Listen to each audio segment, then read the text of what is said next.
Antingen vi föreställer oss de olyckor upproriska undersåtar stiftar för samhället och medborgare, eller dem de draga över sig själva, finner vi ömma anledningar att bedja Gud förskona oss för dessa olyckor.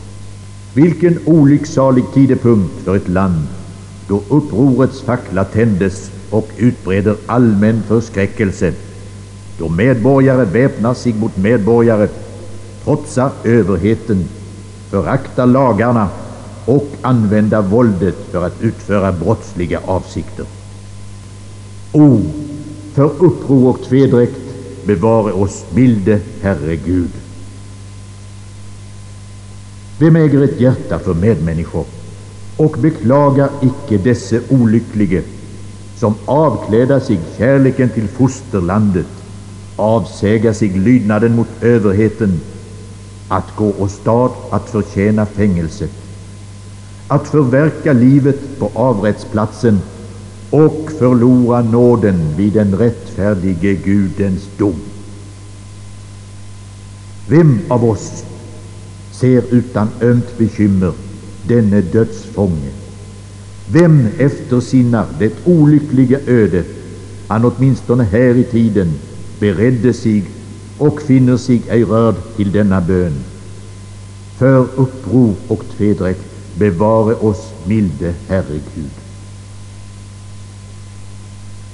Här sitter inför oss ett vittne till vad jag talar om samvetets dom över upproriska undersåtar. Om vi kunde tillåta oss att avbryta hans andaktsfulla umgänge med Gud i hans sista timmar och fråga honom vad han erfarit i sitt inre, så skulle han svara oss att han önskar ingen av sina medmänniskor känna de samvetsförebråelser som plågat honom under de långsamma dagar, vilka givit honom tillfälle att besinna sina avvikelser från Gud, att se den lättsinnighet och det överdåd som förde honom ända till det brottsliga steget att sätta sig emot överheten och Guds skickelse. Han skulle säga eder att ej blott fruktan för det himliga straffet plågat honom, men att han erfarit i sitt samvete vad jämmer och sorg det med sig haver att övergiva Herran sin Gud.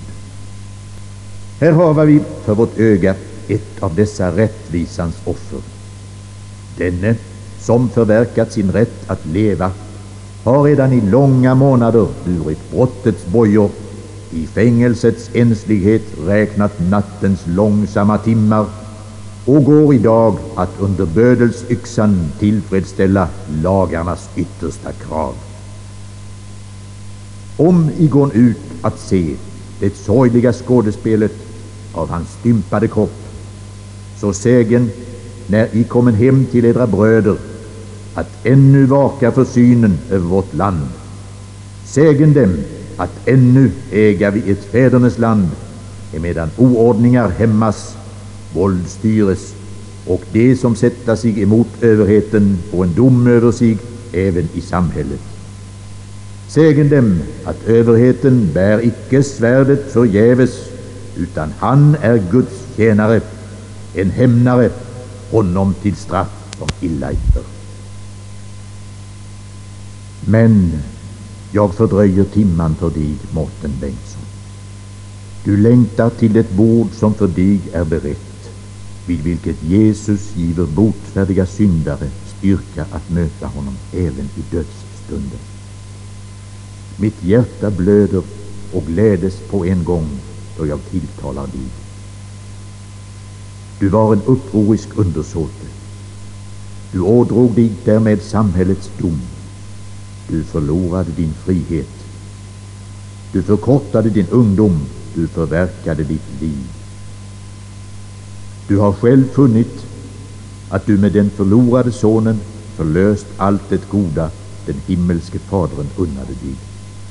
Du har funnit detta med djup bedrövelse och sagt: Fader, jag har försyndat i himmelen och inför dig. Jag är icke värd att kallas ditt barn. I som lärt eder att bedja, I alle vars böner är för Jesus skull hörda i himmelen. Bedjen för denne broder, för hans tro, för hans benådning, för hans lugn i döden, för hans frid i evigheten. Jesu vare alltid nöje, Jesu blive dig nu när. Jesu dina sinnen böje, Jesu vare ditt begär. Jesus styrke kropp och själ, Jesu dig beskydde väl. Jesu vare i ditt hjärta, Jesu lindra dödens smärta. Jesu dig i famnen slute, 27 år din livstid här är ute. Amen.